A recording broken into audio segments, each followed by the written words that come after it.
Welcome to our 5 on 5. Pleased to be joined today by Joshua Ganer, a health educator at the Clinica Wellness Center. Good to see you, Joshua. Thanks for being here. Yeah, you're welcome. Thank you. So what is the Clinica Wellness Center? I'm sure people are familiar with the Clinica, but what's the Wellness Center? The Wellness Center is a relatively new building and a new program they've put together that combines typical primary care providing, so like family care medicine, with wellness services, so things like cooking classes, nutritionists, diets, fitness, movement classes, dance classes. It's pretty amazing, you know. It's pretty innovative and progressive, and you know, there's not a lot of communities that have this type of resource available to them. So it's actually quite special. And it's a big, beautiful building that they just built a few years ago, and I feel really honored to work there. And their staff there are phenomenal. Very nice. Okay, so you have a very interesting backstory. Tell us how you got into this career. So I was an Army medic for 10 years, and I was in the 82nd Airborne Division. And on a training jump, I was towed behind the airplane by the little cord that pulls my parachute out. And you know, as that broke free, my parachute opened. I flipped through the strings that connect to my parachute, and I hit the ground pretty hard. Wow. I did survive, obviously. But kind of a funny thing is as I was being dragged on the drop zone by the wind, I still had my parachute. You know, somebody pounced on me and, you know, let my parachute deflate, and said, "Hey, are you okay?" And I was like, "I think I'm okay." He goes, "Well, should I get the medic?" And that's when I said, "Well, I am the medic." Unfortunately, yeah. Unfortunately, yeah. There's nobody else. Yeah, I think I'm okay. Yeah.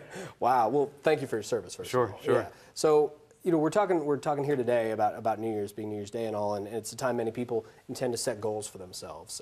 Do you have any helpful tips for people to maintain those goals? Sure. You know, that this time of year is generally a time when people, they want to make goals. You know, there is a statistic in the polls that show about 50% of Americans make some form of New Year's resolution. They're usually related to their health, finance, relationship, their careers. But the unfortunate other statistic that's paired with that is about over 80% of those people fail to succeed in their goals. So making goals and achieving goals, while not really hard, you know, it's one of these things that people often fail at. Wow. And so I think one of the things that's important to do is to realize what are the reasons why we fail to achieve the goals that we set out to achieve. Okay, and what might those be, and so we can avoid them? Sure.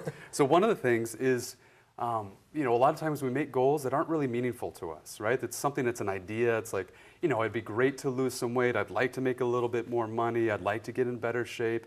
You know, it might be nice to start running, or, you know, whatever it is. So it's this, you know, it might be nice if ... But, you know, we make the best changes, whatever it is, if we feel something, right? So it has to be meaningful.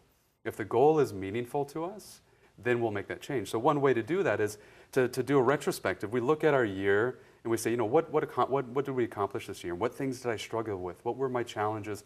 What were my failures?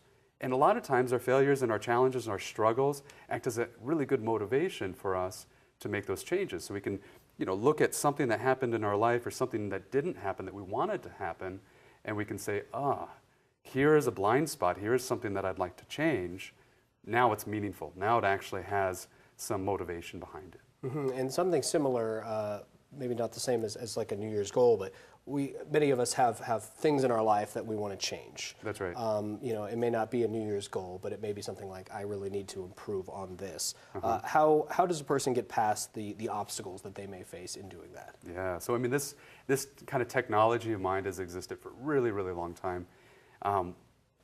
One of the best things to do is just make sure that whatever change that we're gonna bring into our life is specific, right? A lot of times we underestimate what we can do in a year, but we overestimate what we can do in a short period of time, like a day, right? We try to accomplish too much in a short period of time. We take on goals that are overly ambitious and in a short period of time, and then we fail.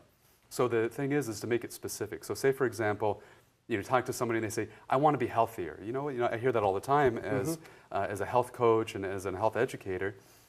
And I say, well, what does that mean? What does it mean to become healthier? And then they list off, you know, 50 things that they want to change in their life. That's huge. It's overwhelming. Yeah. So make it specific. You know, say, for example, somebody wants to lose weight. Choose the amount of weight in the specific period of time, right? I want to lose 5 pounds in 5 weeks, right? Make it attainable, make it specific.